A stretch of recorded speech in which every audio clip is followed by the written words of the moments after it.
Last week Narendra Modi గారు వేసుకున్న outfit secret ఏంటో మీకు తెలుసా? ఇది జస్ట్ ట్రెడిషనల్ లుక్ కాదు, ఒక పవర్ఫుల్ మెసేజ్.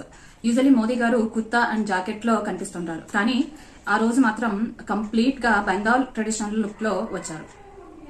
ఈ అవుట్ఫిట్ లో ఫ్యాషన్ కన్నా సింబాలిజం ఎక్కువ. బెంగాలీ ధోతి అండ్ పంజాబీ వేసుకోవడం అంటే వెస్ట్ బెంగాల్ కల్చర్ ని రెస్పెక్ట్ చేయడం అని.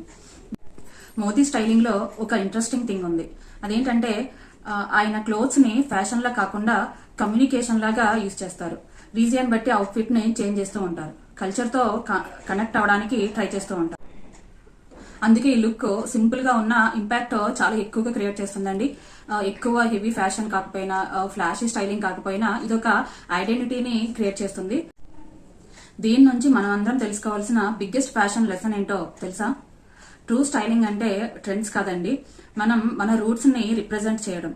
ఈ మధ్య కాలంలో చాలా మంది స్టైలింగ్ అంటే పక్క వాళ్ళని చూసి ఫాలో అవడమో లేదా కొత్త ట్రెండ్స్ ని ఆహ్వానించడమో ఇలా చేస్తా ఉన్నారు. కానీ మన రూట్స్ ని రిప్రజెంట్ చేయడం మర్చిపోతున్నారు. సో ఇక నుంచైనా మన రూట్స్ ని రిప్రజెంట్ చేయడం స్టార్ట్ చేద్దాం. Thank you.